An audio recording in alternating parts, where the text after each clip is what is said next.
Epístola de Paulo aos Romanos. Capítulo 8. Agora, pois, já nenhuma condenação há para os que estão em Cristo Jesus.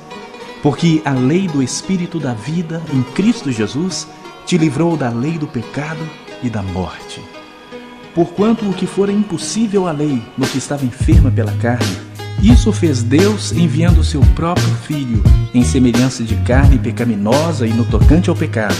E, com efeito, condenou Deus na carne o pecado, a fim de que o preceito da lei se cumprisse em nós, que não andamos segundo a carne, mas segundo o Espírito. Porque os que se inclinam para a carne cogitam das coisas da carne, mas os que se inclinam para o Espírito, das coisas do Espírito. Porque o pendor da carne dá para a morte, mas o do Espírito para a vida e paz. Por isso, o pendor da carne é inimizade contra Deus, pois não está sujeito à lei de Deus, nem mesmo pode estar. Portanto, os que estão na carne não podem agradar a Deus. Vós, porém, não estáis na carne, mas no Espírito, se de fato o Espírito de Deus habita em vós. E se alguém não tem o Espírito de Cristo, esse tal não é dele. Se, porém, Cristo está em vós, o corpo, na verdade, está morto por causa do pecado, mas o Espírito é vida por causa da justiça. Se habita em vós o Espírito daquele que ressuscitou a Jesus dentre os mortos, esse mesmo que ressuscitou a Cristo Jesus dentre os mortos, vivificará também o vosso corpo mortal, por meio do seu Espírito que em vós habita. Assim, pois, irmãos, somos devedores não à carne, como se constrangidos a viver segundo a carne. Porque se viverdes segundo a carne, caminhais para a morte. Mas se pelo Espírito mortificardes os feitos do corpo, certamente vivereis. Pois todos os que são guiados pelo Espírito de Deus são filhos de Deus. Porque não recebestes o espírito de escravidão para viverdes outra vez atemorizados, mas recebestes o espírito de adoção, baseados no qual clamamos: Abba, Pai. O próprio Espírito testifica com o nosso espírito que somos filhos de Deus. Ora, se somos filhos, somos também herdeiros, herdeiros de Deus e co-herdeiros com Cristo. Se com Ele sofremos, também com Ele seremos glorificados. Porque para mim tenho por certo que os sofrimentos do tempo presente não podem ser comparados com a glória a ser revelada em nós. A ardente expectativa da criação aguarda a revelação dos filhos de Deus.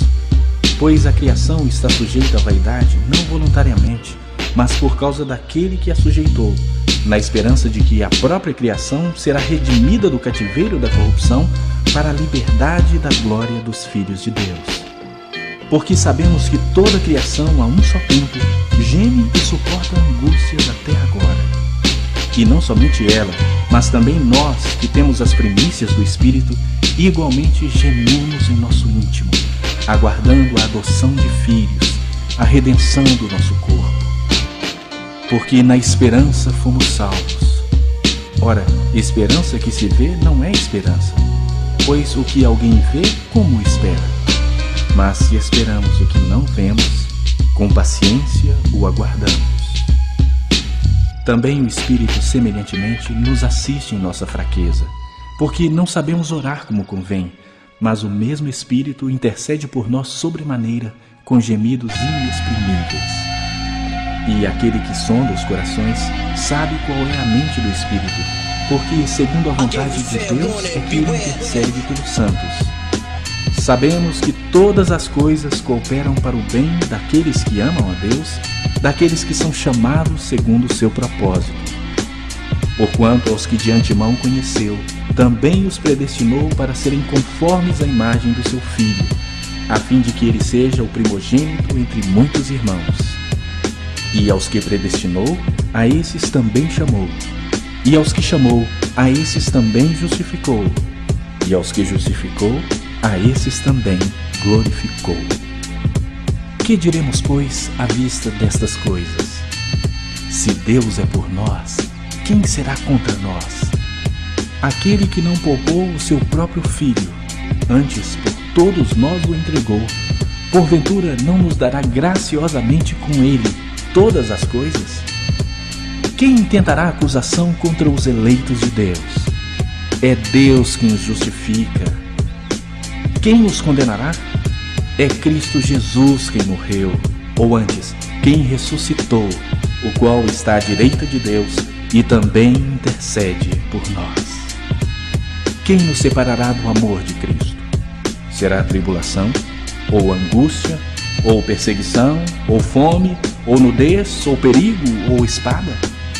Como está escrito: por amor de ti somos entregues à morte o dia todo. Fomos considerados como ovelhas para o matadouro. Em todas essas coisas, porém, somos mais que vencedores por meio daquele que nos amou.